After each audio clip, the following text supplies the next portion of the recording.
Selamat malam pemirsa, TNI tengah menggodok naskah usulan revisi Undang-Undang Nomor 34 Tahun 2004 yang menyeratkan ambisi untuk membebaskan diri dari kendali Kementerian Pertahanan. TNI ingin mendapatkan kebebasan menempatkan personil sebanyak-banyaknya di lembaga dan kementerian. Inilah yang akan kami sajikan dalam editorial malam hari ini, comeback-nya Dwi Fungsi TNI. Bersama saya, Fitri Megantara.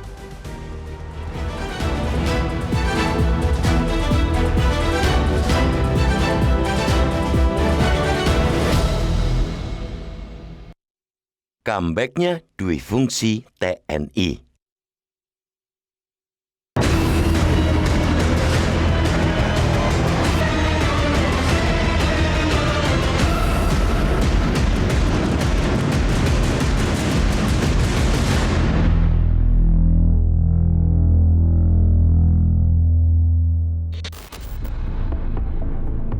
TNI tengah menggodok naskah usulan revisi Undang-Undang Nomor 34 Tahun 2004 tentang Tentara Nasional Indonesia. Sejauh ini, draft baru sebatas usulan perumusan oleh Badan Pembinaan Hukum atau Babinkum TNI. Bila ditelaah, naskah revisi Undang-Undang TNI tersebut menyiratkan ambisi untuk membebaskan diri dari kendali Kementerian Pertahanan. Lebih jauh lagi, TNI ingin mendapatkan kebebasan menempatkan personel di sebanyak-banyaknya lembaga dan kementerian. TNI moh terus-menerus di bawah supremasi sipil yang direpresentasikan oleh Kementerian Pertahanan. Walaupun sebetulnya Kemenhan telah dipenuhi personel aktif TNI. Seluruh pimpinan Kemenhan diduduki oleh perwira tinggi aktif dari TNI. Kemudian, Menteri Pertahanan pun pensiunan Jenderal TNI. Tidak puas sudah menguasai Kemenhan, TNI tampaknya ingin memegang kendali secara penuh operasional kelembagaannya. Pengajuan anggaran diusulkan langsung ke Kementerian Keuangan. Kemenhan hanya untuk kepentingan koordinasi. Bukan hanya melangkahi Kemenhan, naskah usulan revisi Undang-Undang TNI bahkan mencoba melepaskan diri dari kendali Presiden. Pada pasal 3 Undang-Undang TNI ayat 1 berbunyi, dalam pengerahan dan penggunaan kekuatan militer, TNI berkedudukan di bawah Presiden. Ayat itu diusulkan berubah menjadi TNI merupakan alat negara di bidang pertahanan dan keamanan negara berkedudukan di bawah Presiden. Frasa pengerahan dan penggunaan kekuatan militer dihapus hingga menimbulkan tafsir bahwa dalam pengerahan dan penggunaan kekuatan militer TNI dapat bergerak tanpa persetujuan Presiden. Toh, disebutkan TNI merupakan alat negara. Naskah usulan revisi Undang-Undang TNI menunjukkan upaya sistematis untuk memperluas penempatan personel ke lembaga dan kementerian. Prajurit berpeluang pensiun pada 60 tahun, 2 tahun lebih panjang dari usia pensiun yang diatur dalam Undang-Undang TNI. Di sisi lain, TNI selama ini bergelut dengan masalah banyaknya perwira tinggi non-job. Jumlahnya ratusan. Tentu saja usia pensiun yang lebih panjang akan membuat jumlah mereka makin menumpuk. Lalu, dibuat skema penempatan personel ke berbagai lembaga dan kementerian tanpa batas. Lihat saja di usulan perubahan pasal 47. Selain mengatur lebih rinci lembaga-lembaga yang bisa menampung prajurit TNI, lembaga yang disebut membengkak dari 10 kelembagaan menjadi 18 lembaga kementerian, termasuk Kementerian Koordinator Bidang Kemaritiman dan Investasi, serta Kementerian Kelautan dan Perikanan. Usulan lembaga yang bisa ditempati prajurit aktif juga mencaplok tugas penanggulangan terorisme. Tidak sampai di situ, masih ditambahkan poin yang berbunyi kementerian lembaga lain yang membutuhkan tenaga dan keahlian prajurit aktif sesuai kebijakan Presiden. Luar biasa. Belum lagi ketentuan yang memperluas operasi militer selain perang atau OMSP yang bersifat sapu jagat. Cukup dengan menambahkan frasa melaksanakan tugas lain yang ditetapkan oleh Presiden guna mendukung pembangunan nasional. Kita perlu mengingatkan kembali tentang amanat konstitusi dan agenda reformasi yang menghapus dwi fungsi TNI. TNI dituntut bekerja secara profesional kompetensinya, yakni mempertahankan, melindungi, dan memelihara keutuhan dan kedaulatan negara. tidak perlu cawe-cawe di ranah sipil yang juga tidak kekurangan sumber daya yang kompeten. Pemirsa, kita akan langsung berbincang dengan anggota Dewan Redaksi Media Group, Arief Suditomo. Selamat malam, Mas Arief. Apa kabarnya? Baik, sehat, Rara. Sehat. Oke, Mas Arief, ini mengenai comeback-nya dwi fungsi TNI, karena kita berkaitan dengan wacana revisi Undang-Undang Nomor 34 Tahun 2004 tentang TNI yang kemudian dikritik berbagai elemen masyarakat, walaupun ini masih sebatas usulan perumusan. Tapi kemudian yang menjadi pertanyaan juga, kenapa sih harus khawatir berlebihan terhadap wacana revisi ini? Ya, Rara, ini adalah sebuah momentum ya, yang pada dasarnya wacana ke arah apabila nanti itu benar-benar menjadi prioritas di parlemen, momentum itu adalah momentum pengawalan. Karena dalam perjalanannya sebuah institusi itu kan perlu penyesuaian. Mungkin ada beberapa hal penyesuaian yang memang diperlukan secara esensial buat TNI. Karena zaman itu kan bergulir, kepentingan zaman dan bagaimana kita melihat relevansi fungsi TNI buat negara kita kan juga pasti harus ada penyesuaian. Tetapi salah satu hal yang paling penting untuk tidak boleh kita laksanakan adalah mengimplementasi kepentingan politik jangka pendek buat institusi tersebut. Karena institusi TNI adalah sebuah institusi yang harus berada di seluruh golongan, di seluruh kepentingan, dan kepentingan itu adalah kepentingan apa? Kepentingan negara. Oke. Ketika kemudian timbul juga kekhawatiran, di satu sisi ada yang mempertanyakan kenapa harus khawatir berlebihan, tapi kemudian ada juga yang memang merasa apakah kemudian revisi ini memang diperlukan dan momentumnya sekarang seperti itu, Mas Arief? Ada kurang lebih 15 pasal yang krusial untuk kita lihat satu persatu. Ada beberapa yang relevan, ada beberapa yang kita lihat bahwa ini memang tujuannya untuk mengamankan suatu hal atau seseorang, dan pada dasarnya ini memang merupakan satu hal yang kita harus kawal sama-sama ya, karena kita tidak mungkin, at least dalam satu pembicaraan kita pada malam hari ini, membahas 15 pasal tersebut. Tetapi kalau kita melabel orang-orang tersebut yang khawatir, mempunyai kekhawatiran yang berlebihan, itu juga tidak betul. Karena itu merupakan bagian dari proses pengawalan sebagaimana kita harus melindungi TNI yang tercinta. Oke, Mas Arief, tapi apa iya revisi Undang-Undang TNI ini merupakan bentuk kemunduran demokrasi dan berpotensi nih menghidupkan kembali dwi fungsi TNI? Ya. Apabila beberapa hal yang pada dasarnya terkait dengan pasal 47 ya, di mana ada 9 ruang atau 9 hal yang pada dasarnya bisa ikut sertakan partisipasi prajurit aktif ke dalam institusi-institusi tersebut. Itu kita benar-benar lihat dan kita kawal bahwa yang pada akhirnya bisa diizinkan oleh RUU baru ini adalah 19 institusi. Itu saya pikir harus melalui pembahasan yang amat sangat menyeluruh. Kita bisa menggantungkan harapan kita kepada rekan-rekan kita atau wakil-wakil rakyat kita di DPR untuk melihat relevansinya.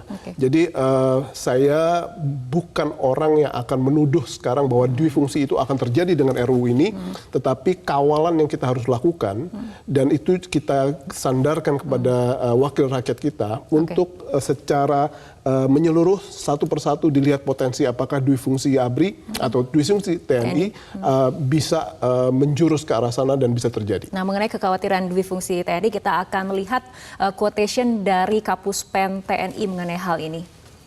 Dikatakan hal ini tidak dinilai sebagai dwi fungsi seperti zaman Orba atau Orde Baru dulu, tetapi hubungan sipil militer yang lebih maju. Mas Arief, bagaimana melihatnya?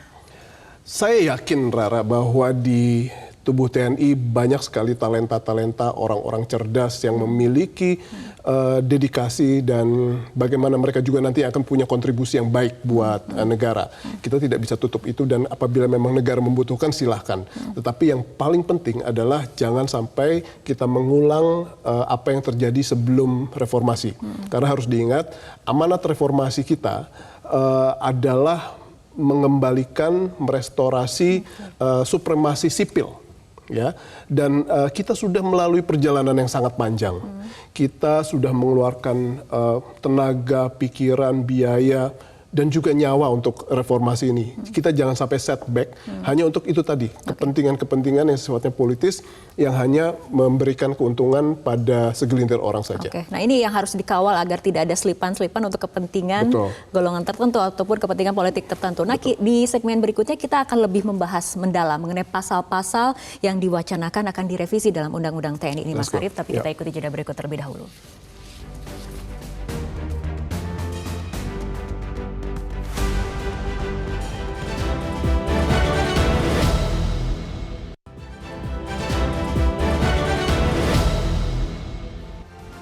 Ya, Mas Arief, kita akan membedah lebih mendalam mengenai wacana revisi yang ada di Undang-Undang TNI yang sejumlah pasal yang menjadi sorotan, diantaranya di pasal 3. Ayat itu diusulkan berubah menjadi TNI merupakan alat negara di bidang pertahanan dan keamanan negara berkedudukan di bawah Presiden. Kenapa kemudian menurut Anda pasal ini menjadi sorotan dan apakah ada potensi berbahaya di balik pasal ini? Ya, salah satu hal yang harus kita ungkapkan di sini adalah semua pihak harus mempelajari pasal 3 dan calon pasal 3 ini. Karena pada dasarnya kalau dilihat sepintas, ini adalah pasal yang sangat multi-interpretasi. Multi-interpretatif ya. Jadi kalau yang di pasal sebelumnya, TNI berkedudukan di bawah Presiden. Lalu yang pasal calon revisinya adalah TNI merupakan alat negara di bidang pertahanan dan keamanan negara berkedudukan di bawah Presiden dalam kebijakan dan strategi pertahanan dan keamanan negara TNI di bawah koordinasi Kementerian Pertahanan. Nah, ini merupakan salah satu hal yang dikhawatirkan oleh sebagian pihak, khususnya pihak-pihak yang terkait dengan penyelenggaraan dan penjagaan terhadap hak asasi manusia ya, di mana pengerahan kekuatan TNI itu dikhawatirkan akan bisa dilakukan tanpa kendali dan keputusan Presiden. Dan itu merupakan salah satu hal yang cukup mengkhawatirkan apabila itu memang benar-benar terjadi. Nah, salah satu hal karena ini masih multi-interpretasi, yang penting adalah bagaimana dalam proses penggodokan pasal ini nantinya.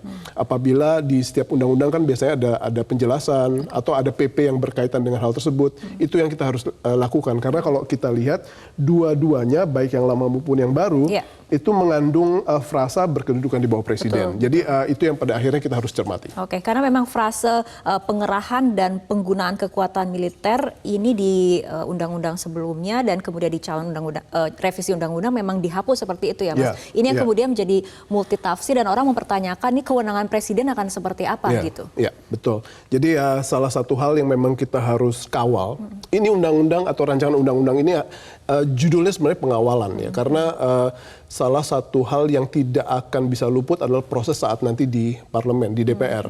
Dan itu yang pada akhirnya harus terus-menerus kita kawal untuk kita lihat pasal per pasal, hasilnya akan seperti apa. Dan saya yakin semua pihak dan banyak sekali pihak akan melakukan pengawalan terhadap khususnya artikel atau pasal ini. Tapi ketika multitafsir, apakah perlu diubah artinya atau kemudian yang baik ya tetap saja kemudian tidak usah ada perubahan? Nah itu amat sangat bergantung ya, amat tergantung bagaimana nanti dinamika pada saat panja.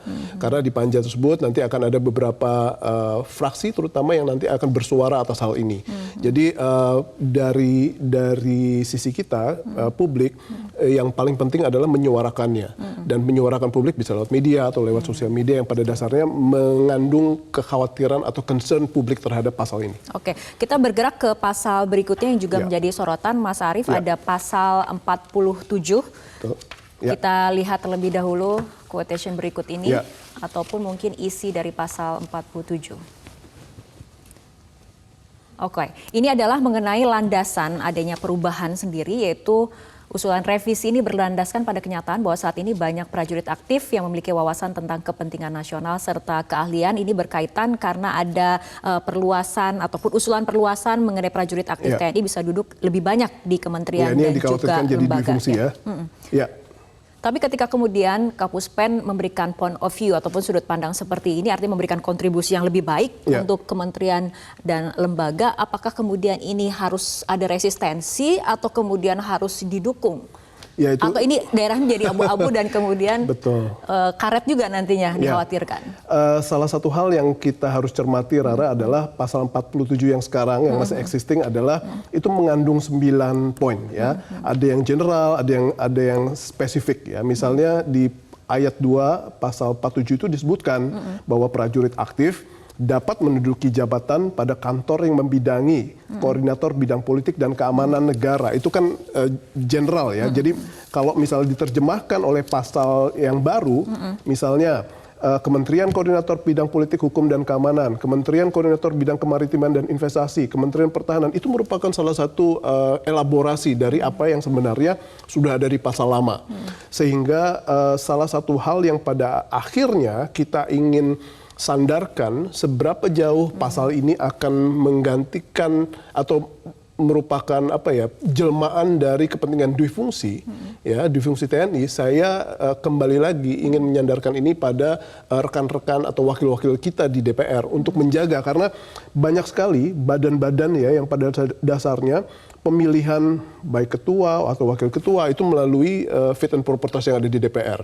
Sehingga mereka lah yang pada akhirnya menjadi gawang terakhir untuk menjaga apakah pasal 47 yang baru, karena dari 9 menjadi 19 posisi, itu merupakan cerminan dari penggerogotan terhadap supremasi sipil atau tidak ya. Jadi itu yang pada dasarnya kembali lagi kita ingin gariskan bahwa kita masih punya gawang terakhir yang dijaga oleh wakil rakyat kita. Oke, nah mengenai wakil rakyat kita akan selanjutnya dengar suara rakyat yang ada di media sosial nih, Mas Arief, terkait mengenai wacana revisi Undang-Undang TNI. Kita lihat bersama apa yang ada di media sosial ataupun Twitter dari yang mengatakan bahwa duifungsi untuk menjaga ideologi Pancasila, bravo TNI. Oh, ini pendukung berarti.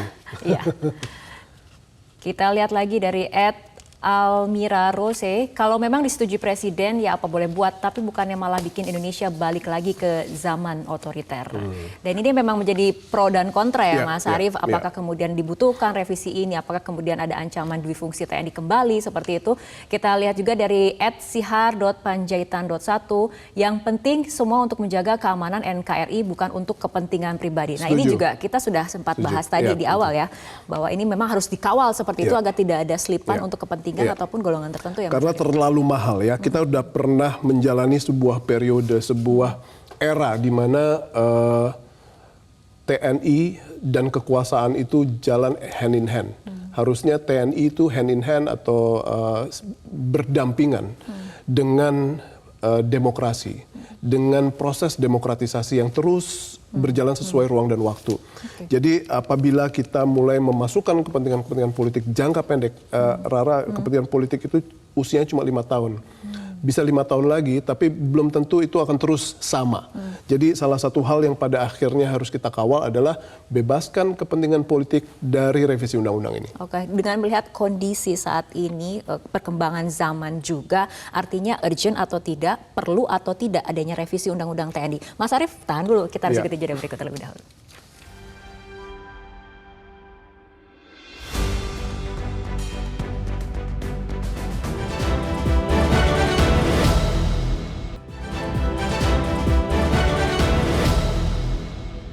Ada undang-undang yang sudah berjalan lama dan saya kira sudah berjalan dengan baik ya. Kita mencegah kebocoran, kita mencegah korupsi. Ini sangat tegas, Presiden menghendaki pengawasan yang sangat baik dan sangat kuat. Jadi saya kira ini sudah berjalan dengan baik ya. Iya. Mas Arief mungkin bisa langsung memberikan tanggapannya mengenai kondisi yang sudah baik, jangan diubah seperti itu. Ya, to some extent ya memang harus kita lihat ya. Kita tidak, istilahnya apa ya, kita tidak menggaruk sesuatu yang nggak gatal. Ya, kita nggak memperbaiki sesuatu yang tidak rusak. Tapi kalau memang ada beberapa proyeksi yang pada dasarnya kita harus mengikuti derap zaman, kenapa tidak juga kita lakukan? Jadi salah satu hal yang kita harus kawal adalah urgensi dari pasal per pasal. Apakah itu menyambut mengantisipasi kepentingan zaman dan kepentingan institusinya atau tidak gitu loh. Kalau misalnya ini apalagi hanya kepentingan sesaat, kepentingan politik sesaat, saya pikir itu merupakan salah satu yang tidak boleh terjadi. Oke, urgensi dari pasal per pasal. Apabila kita lihat salah satunya juga kemudian adalah ada memperpanjang masa pensiun TNI. Apakah kemudian ini akan berdampak lebih efektif, efisien pada anggaran atau justru sebaliknya, Mas? Ya, salah satu hal yang kita hadapi dengan TNI adalah anggaran, Rara. Ada semacam standar di dunia internasional tentang berapa kekuatan anggaran yang harus kita alokasikan kepada TNI. Yang namanya minimum essential force. Itu kalau tidak salah itu 3% dari PDB kita. Dan kita 1% pun belum masuk. Dan apabila sekarang kita mengetahui bahwa 50% dari anggaran yang dialokasikan kepada TNI itu biasanya habis untuk belanja rutin ya. Di antaranya belanja prajurit. Ya. Kita lihat kesejahteraan prajurit juga masih banyak catatan. Sementara sebagian lagi untuk alutsista. Dan kalau kita lihat lagi, alutsista kita juga masih banyak catatan-catatan yang pada akhirnya harus kita jawab dengan anggaran. Jadi kalau misalnya kita ditambah lagi dengan usia orang-orang yang harusnya pensiun 58 dan ditambah lagi jadi 60, saya pikir itu membebani anggaran yang amat sangat berat. Oke, Mas Arief, tapi ringkas saja. Artinya menurut Anda, urgent atau tidak? Perlu atau tidak adanya revisi Undang-Undang TNI? Kalau kita lihat di DPR sekarang, ini kan belum masuk di prolegnas yang prioritas. Jadi memang itu merupakan salah satu cerminan mungkin kita lihat bahwa bagi anggota parlemen sendiri belum menjadi salah satu bagian yang amat sangat prioritas. Gitu. Jadi ini merupakan satu hal yang harus kita komunikasikan. Apabila memang ada hal yang benar-benar mendesak untuk kita ganti, ayo kita ganti. Tetapi salah satu hal yang harus saya tidak akan bosan-bosan untuk bilang bahwa jangan sampai pemprioritasan RUU ini menjadi sebuah RUU yang dibahas karena prioritas di balik itu ada kepentingan politik sesaat. Oke, Mas Arief, terima kasih telah berdiskusi untuk malam hari ini. Rara. Pemirsa, perubahan undang-undang bukanlah hal yang tabu dilakukan, namun urgensi di balik perubahan haruslah berdasarkan kebutuhan yang memang dibutuhkan, bukan karena kepentingan sesaat. Demikian editorial malam hari ini. Saya Fitri Megantara, mewakili kerabat kerja bertugas, mengucapkan terima kasih atas kebersamaan Anda. Selamat malam, sampai jumpa.